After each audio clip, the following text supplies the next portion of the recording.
Japan एक ऐसा country जो कि वर्ल्ड वॉर 2 के बाद बहुत ज़्यादा हाईली अफेक्ट हो चुका था। इसके अलावा जापान एक ऐसी जगह पे वाक़ है जहाँ पर रिसोर्सेज ना होने के बराबर हैं। लेकिन इसके बावजूद जापान ने तरक्की कैसे की और किस तरीके से अपने आप को दुनिया के सामने इकोनॉमिकली पावरफुल कंट्री डिक्लेयर किया, आज हम इसी बारे में बात करेंगे।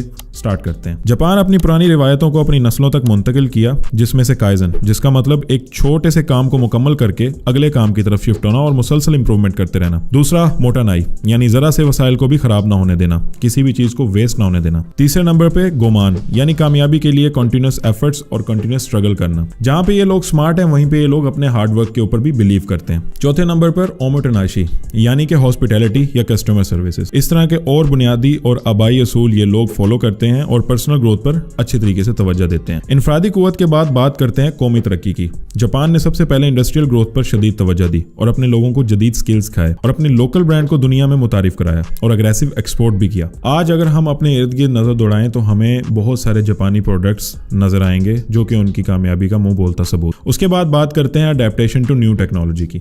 जापानियों ने कभी भी सीखने के ऊपर ब्रेक नहीं लगाई, वक्त के साथ साथ अपने आप को इंप्रूव किया और उन्होंने अपने कल्चर में भी नई टेक्नोलॉजी की तरफ एटीट्यूड को हमेशा कॉन्फिडेंस दिया। सोशल मीडिया साइट्स पर आपको जापान की बेतहाशा ऐसी वीडियोस मिलेंगी जिसमें आपको बासानी इस कौम की क्रिएटिविटी नजर आएगी। जापानी अपनी इनकम का एक बहुत बड़ा हिस्सा सेविंग के लिए वक्फ करते हैं, क्योंकि ये अपने बच्चों को इब्तदाई उम्र से एक इकोनॉमिक स्टेबल इन्वायरमेंट देना चाहते हैं। मतलब इनका बच्चा 4-5 साल की उम्र से बड़ा हो रहा हो तो उसे घर में पैसों की कमी की टेंशन देखने को ना मिले और ना ही अपने बच्चों के इर्द गिर्द ओवरऑल मेंटल ग्रोथ में फाइनेंशियल टेंशन को लेके आते हैं। जापानी अपनी इनकम का 36.2% हिस्सा बैंकों में जमा करवा देते हैं। पोस्ट वॉर इंफ्रास्ट्रक्चर, जब भी हम इंटरनेट पर जापान को सर्च करें तो हमें जापान लिविंग 100 ईयर अहेड जैसी बहुत सारी पोस्टें देखने को मिलती हैं, क्योंकि जापान जंग के बाद तबाह हाल होने के बाद अपने आप को इतना ज्यादा डेवलप कर चुका है कि ये दुनिया से ही बहुत आगे निकल चुका है। और ये सब पर्सनल डेवलपमेंट से सीखी जाने वाली स्किल्स, इंडस्ट्रियल ग्रोथ और हैवी एक्सपोर्ट से कमाए जाने वाले पैसे और नई टेक्नोलॉजी के साथ तजर्बात से ही मुमकिन हुआ।